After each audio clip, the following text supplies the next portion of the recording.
Olá pessoal, bem-vindos à quarta aula da gestão de cadeia de suprimentos com o tema Projeto de rede de distribuição e aplicações para e-business. Objetivos de aprendizagem é identificar fatores-chave a serem considerados no projeto de uma rede de distribuição, discutir pontos fortes e fracos de diversas opções, compreender como o e-business influenciou o projeto de redes de distribuição em diferentes indústrias. A distribuição refere-se aos passos tomados para mover e armazenar um produto desde o estágio do fornecimento até o estágio do cliente dentro da cadeia de suprimentos. É um fator-chave de lucratividade geral para uma empresa, pois afeta diretamente tanto o custo da cadeia de suprimentos quanto a experiência do cliente. Então, de novo, a gente não pode esquecer desse conceito que a gente tem entre ser eficiente e entre ser responsivo. O processo de projetar uma rede de distribuição tem duas grandes fases. No nível mais alto, o desempenho de uma rede de distribuição deverá ser avaliado ao longo de duas dimensões. Então, a primeira são as necessidades do cliente que são atendidas, quer custo, quer responsividade. Segundo, o custo do atendimento às necessidades do cliente, não o quanto o cliente está disposto a pagar. Embora o valor dos clientes seja afetado por muitos fatores, a gente focou em algumas medidas principais que a gente deve levar em consideração. Tempo de resposta, variedade de produto, disponibilidade de produto, experiência do cliente, o tempo de lançamento no mercado, visibilidade do pedido e facilidade de devolução. Pessoal, obviamente isso aqui depende do tipo de produto que a gente está levando em consideração e do tipo de cliente que a gente quer atingir. Existem algumas relações que é interessante a gente entender. A primeira delas, relação entre tempo de resposta desejado e número de instalações. Então, se vocês observarem, o tempo que a gente tem do número de necessidades de instalações, ele vai diminuindo com o tempo de resposta desejado. Então, o que isso significa? Significa que quanto mais tempo de resposta eu quero, menos número de instalações eu preciso. Segundo, é a relação entre números de instalações e custo de estoque. Então, se eu aumentar o meu custo de estoque, o número necessário de instalações também aumenta, mais ou menos em formato exponencial. Uma outra relação é entre o número de instalações e custo de transporte. Então, ele vai caindo à medida que o número de instalações necessárias aumentar, mas acontece um fator interessante aqui. A gente tem um pequeno ponto de inflexão que ele mostra o seguinte para a gente, a partir deste ponto, a gente está perdendo economia de escala. Então, a quantidade de lotes que a gente conseguia originalmente comprar, que eram grandes e acabavam ficando mais baratos, eles começam a ficar mais caros. E daí, efetivamente, o custo começa a aumentar. Finalmente, a relação entre número de instalações e custo de instalação. Então, ele tende a crescer com o número de instalações necessárias em função do custo da instalação. E a gente também tem esse fator, se a gente tiver uma quantidade muito grande de instalações, a gente acaba perdendo a economia de escala, o que aumenta a taxa dos nossos custos. Outra relação interessante é a relação entre número de instalações e custo de instalação. Então, a gente vê aqui em tracejado que o nosso tempo de resposta, quanto mais número de instalações a gente tem instalações mais próximas do nosso cliente, a gente acaba respondendo de forma mais rápida, mas em compensação, o que a gente observa? O mesmo efeito. O custo logístico ele acaba caindo até um certo ponto, depois a gente começa a perder com o efeito do aumento do número de instalações e, novamente, a gente tem esse aumento do custo total. Os gestores devem tomar duas decisões chaves ao projetarem uma rede de distribuição. Então, primeiro ponto, o produto será entregue diretamente ao cliente ou ele vai ser entregue em um local para que o cliente o pegue? E o produto vai passar por um intermediário ou vai passar por um local que seja intermediário? Com base no negócio da empresa e nas respostas às perguntas anteriores surgem, né, uma série de quesitos referentes à parte de armazenagem.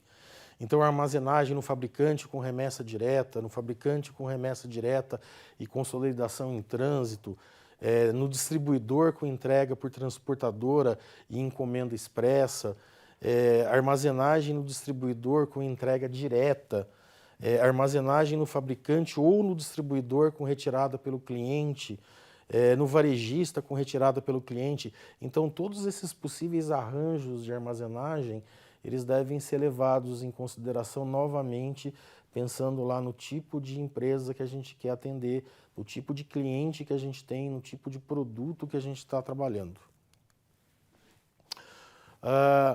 Armazenagem em um fabricante com remessa direta. Então, o que acontece nesse caso? Então, os nossos clientes mandam a informação para o varejista, que manda a informação para o fabricante. O fabricante faz o produto e manda diretamente para os nossos clientes. Então, a gente tem nesses próximos slides o fluxo do produto em linha contínua e o fluxo de informação em linha tracejada. Próximo item é rede de consolidação em trânsito. O que acontece aqui?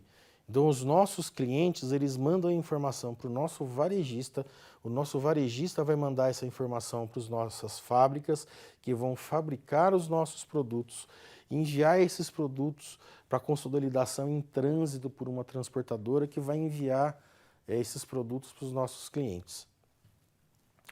Armazenagem no distribuidor com entrega por transportadora de encomendas expressas. Então, como é que funciona aqui? Aqui, os nossos clientes mandam a informação para armazenagem em depósito de distribuição pelo varejista, o varejista recebe essas informações e esses produtos das fábricas e ele vai enviar diretamente para o nosso cliente. Outro possível arranjo que a gente tem, armazenagem no distribuidor com entrega direta. Então, como funciona neste caso? Então, o nosso cliente, ele entra em contato com o varejista recebe essas informações diretamente das fábricas, né, junto com os produtos, e depois o nosso cliente ele vai direto no depósito do distribuidor ou no varejista e vai pegar o produto. Finalmente, a gente tem armazenagem no depósito do fabricante ou distribuidor com retirada pelo próprio cliente. Então, aqui o que acontece? O cliente envia a informação para o varejista. O varejista manda essa informação para as fábricas que fazem a fabricação do produto. Esse produto ele vai para um centro de distribuição de envio rápido, é um CD. Este CD ele envia as informações para um determinado local de retirada e o cliente vai diretamente para esse local de retirada e retira o seu produto. E-business é a rede de distribuição. Então, o e-business, pessoal, conforme eu comentei lá na primeira aula, é um conjunto de práticas que a gente tem de comércio eletrônico.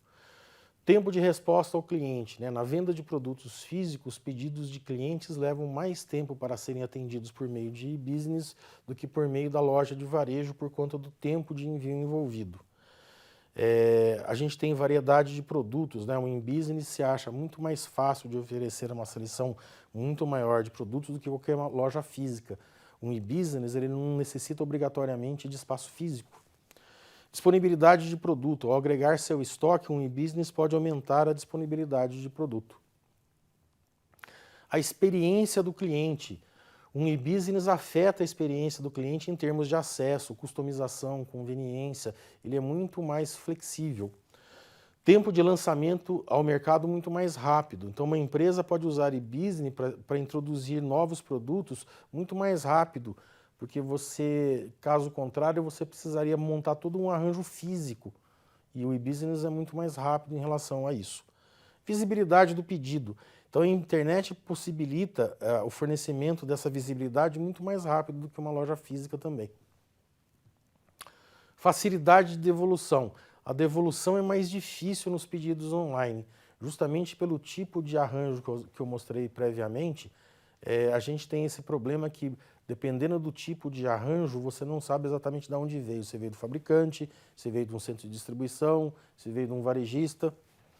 Vendas diretas aos clientes. Então, os canais sociais, por exemplo, né, Facebook, Twitter, eles possibilitam que as empresas direcionem produtos e promoções diretamente para o cliente, de forma muito mais rápida que uma loja física. Preços flexíveis, portfólio de produtos e promoções. Então, novamente aqui, a variedade de possibilidades da internet é muito maior e permite que uma empresa faça uma venda online para administrar receitas advindas do seu portfólio de produtos disponíveis de modo muito mais efetivo do que nos canais físicos, né, nos canais tradicionais. Transferência de fundos eficiente. Então, a internet e os celulares podem aumentar a conveniência e diminuir os custos de coleta de receita, sobretudo de pequenas quantidades, porque é tudo feito de forma eletrônica. Depende muito menos da quantidade de gente, de coisas físicas transitando de um lado para o outro. Em relação a estoques, né, o in-business pode reduzir os níveis de estoque ao agregar estoques longe do cliente se a maioria deles estiver disposta a esperar pela entrega. Então, isso aí é uma análise que precisa ser feita dependendo do tipo de cliente, né, do tipo de mercado que a gente está envolvido. Instalações. A gente tem dois tipos básicos de custos de instalações que devem ser incluídos na análise. Custos relacionados ao número e local de instalações na rede, então, de novo, dicotomia entre ser eficiente e ser responsivo, ou custos associados às operações ocorridas nessas instalações. Transporte, né? Então a internet diminuiu significativamente esse custo de transporte de produtos de informação em modo digital, como por exemplo filme, música e livros, que originalmente eram produtos físicos e passam a ser agora produtos eletrônicos. Informação, então o e-business pode compartilhar informações de demanda ao longo de sua cadeia de suprimentos para melhorar a visibilidade. Então, ter essa informação online gera muito mais facilidade e é muito mais acessível do que os métodos físicos convencionais.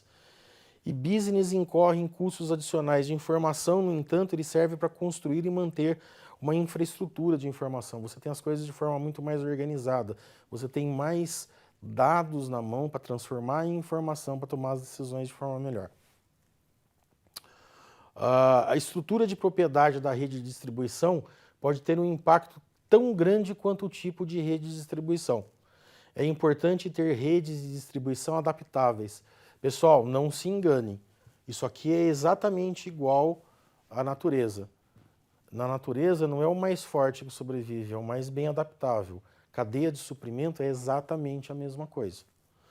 Preço de produto, popularização e condições de condição crítica afetam o tipo de sistema de distribuição preferido pelos clientes e integra a internet com a rede física existente, que dá toda essa agilidade, toda essa facilidade que a internet nos proporciona.